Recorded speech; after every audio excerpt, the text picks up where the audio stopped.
NXT was good per usual, and I do think there's a very interesting conversation with Evolve being a thing now, that NXT will be an official show. It'll be like the B show for the WWE, but it won't just be a developmental brand. And I do think they're definitely leaning into that, considering how many main roster talent is at NXT. Of course, TNA talent crosses over.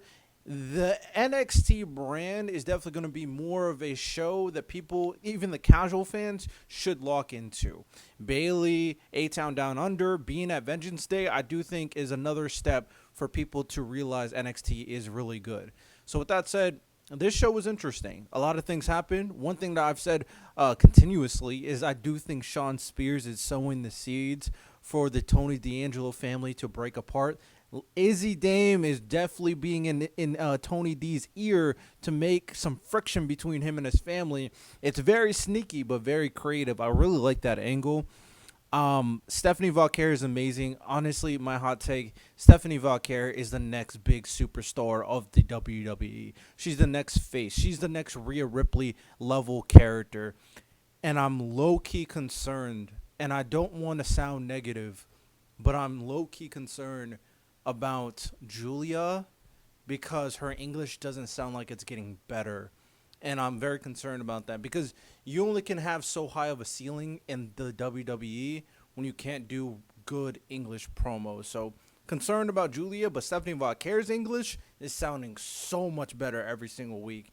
So hopefully, even I like Julia, but I'm concerned. I am very much concerned. But this match should be good. Roxanne Perez is great.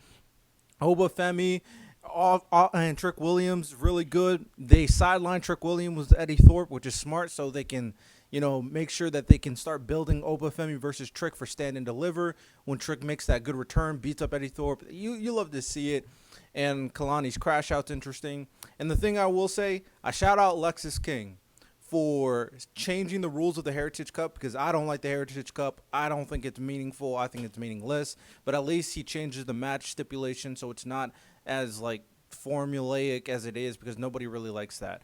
But Fandango showed up. I personally didn't know much about Fandango. I asked some people who he is. They just goes like, you don't know who Fandango is? It is what it is. I looked up some stuff. He definitely seems like a very interesting and creative character. So I'm very curious to see the Lexus King and Fandango little dynamic. Ultimately, NXT cooked. Charlotte Flair showed up in this segment. I didn't really talk about it. It was a weird promo. I'm confused about the Charlotte Flair thing. But the NXT crowd definitely gave her a praise. I really appreciate it because the main roster crowd on Raw was kind of disgusting in my opinion.